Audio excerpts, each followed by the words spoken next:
പറയാനുള്ള പക്വതയോ ബോധമോ എനിക്കില്ല എന്ന് എൻ്റെ ഭാര്യയും ഉമ്മയൊക്കെ സ്ഥിരം പറയുന്നതുകൊണ്ട് ബേസിക്സ് നിന്നും തുടങ്ങാം. ആദ്യം തന്നെ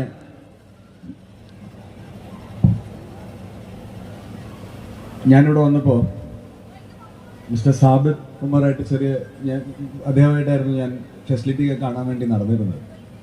അപ്പം ADHD എന്നൊരു ഡിസോർഡർ ഉണ്ട്. അപ്പം ഞാൻ അദ്ദേഹത്തോട് ചോദിച്ചു, സാബിത് സാർ ഇവിടെ ഉണ്ടോ?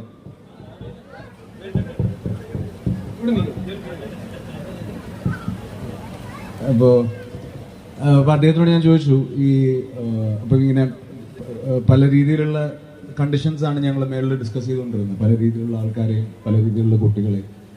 അപ്പോൾ ഞാൻ അദ്ദേഹത്തോട് ചോദിച്ചു, ഈ ADHD എന്ന് പറഞ്ഞ അസുഖം മാറ്റാൻ എളുപ്പമാണോ? അപ്പോൾ പുള്ളി എന്നോട് പറഞ്ഞു, അത് ചെറുപ്പത്തിൽ ഡയഗ്നോസ് ചെയ്താൽ ഈസി ആയിട്ട് മാറുമെന്ന് പറഞ്ഞു.